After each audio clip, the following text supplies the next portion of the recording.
चलिए, आज एक ऐसे मेडिकल प्रोटोकॉल को डिकोड करते हैं जो लगभग 1400 साल पहले लिखा गया था, लेकिन उसकी सटीकता किसी भी मॉडर्न क्लिनिकल ट्रायल मैनुअल जैसी है। ये सिर्फ प्राचीन ज्ञान नहीं है, ये है प्राचीन विज्ञान।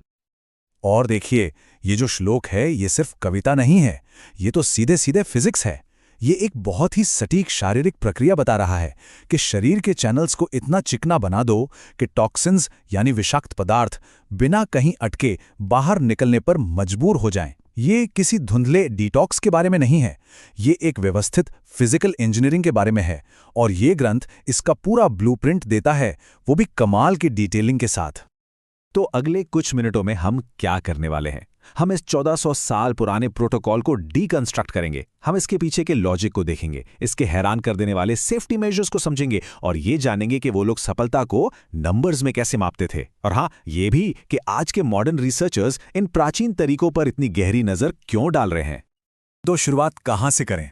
सबसे पहला और शायद सबसे जरूरी सिद्धांत है डायरेक्शन का। ये ग्रंथ कहता है कि आप बस यूं ही सिस्टम को फ्लश नहीं कर सकते, आपको सही एग्जिट रूट चुनना होगा। और ये चुनाव दवा की अपनी प्रकृति से ही तय होता है। इसको ना शरीर की प्लम्बिंग की तरह समझिए। आपको ये तय करना होगा कि प्रॉब्लम को ऊपर के नल से ठीक करना बेहतर है या नीचे की नाली से।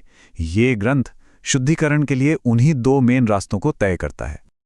और यहीं पर यह प्राचीन विज्ञान अविश्वसनीय रूप से सोफिस्टिकेटेड हो जाता है। ये ग्रंथ किसी दवा के एक्शन को उसकी तात्विक संरचना से जोड़ता है। जैसे अग्नि और वायु वाले तत्व चीज़ों को ऊपर की ओर धकेलते हैं, जबकि जल और पृथ्वी वाले तत्व उन्हें नीचे की ओर ले जाते हैं।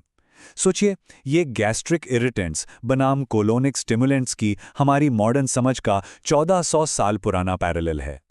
लेकिन ये one size fits all approach बिल्कुल नहीं था।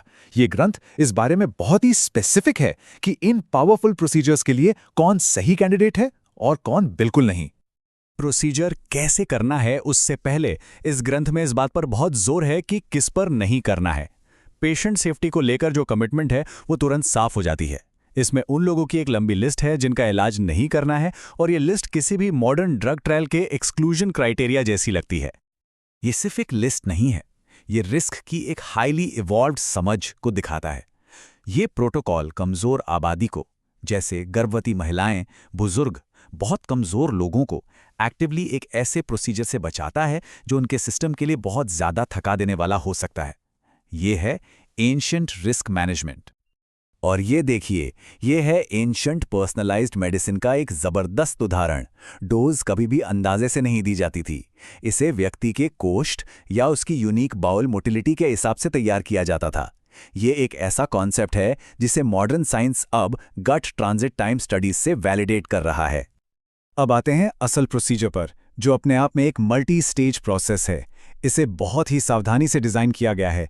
पहले शरीर को तैयार करना, फिर सुरक्षित रूप से टॉक्सिन्स को बाहर निकालना, और उसके बाद डाइजेस्टिव पावर को धीरे धीरे वापस बनाना। इसमें हर स्टेप ज़रूरी है। तैयारी ये पक्का करती है कि टॉक्सिन्स निकलने के लिए तैयार हैं, और पुनर्वास ये पक्का करता है कि शरीर सुरक्षित और असरदार तरीके से रिकवर हो। ये जो तीसरा स्टेप है, संसर्जन क्रम, ये असल में एक स्ट्रक्चर्ड गट रिहैबिलिटेशन प्रोग्राम है। इसे डाइजेस्टिव सिस्टम के लिए एक तरह की फिजिकल थेरेपी समझिए।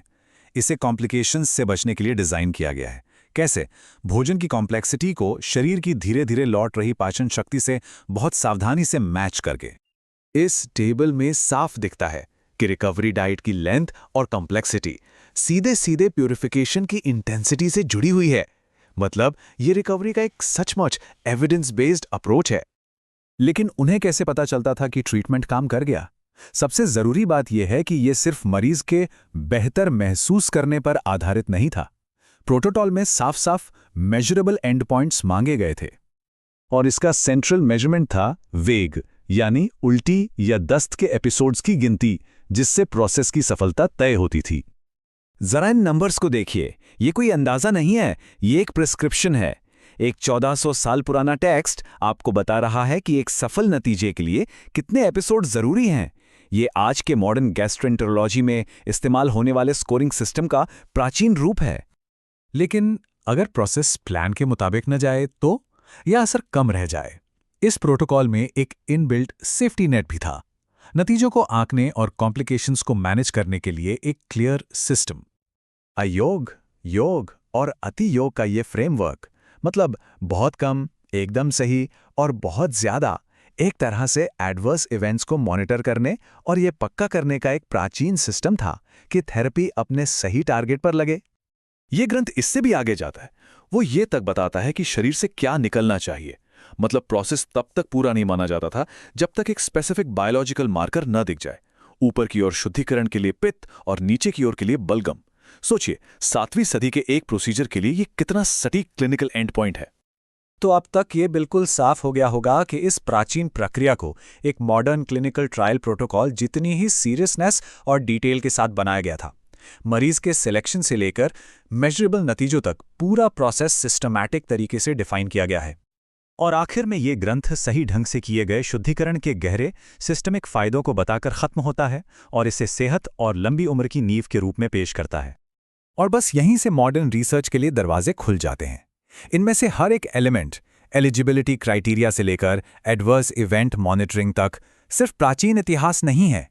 ये एक टेस्टेबल हाइपोथेसिस है जो रैंडमाइज्ड कंट्रोल्ड ट्रायल से लेकर बायोमार्कर एनालिसिस तक हर चीज का इस्तेमाल करके वैलिडेशन के लिए तैयार है। ये प्राचीन ग्रंथ एक पावरफुल रिमाइंडर है कि स्ट्रक्चर्ड एविडेंस बेस्ड मेडिसिन कोई मॉडर्न आविष्कार नहीं है। ये 1400 साल पुराना रोड मैप हमें ये सोचने पर मजबूर करता है कि क्या डिटॉक्सिफिकेशन मेडिसिन में अगली बड़ी खोज हमेशा से इन पन्नों में हमारा इंतजार कर रही थी।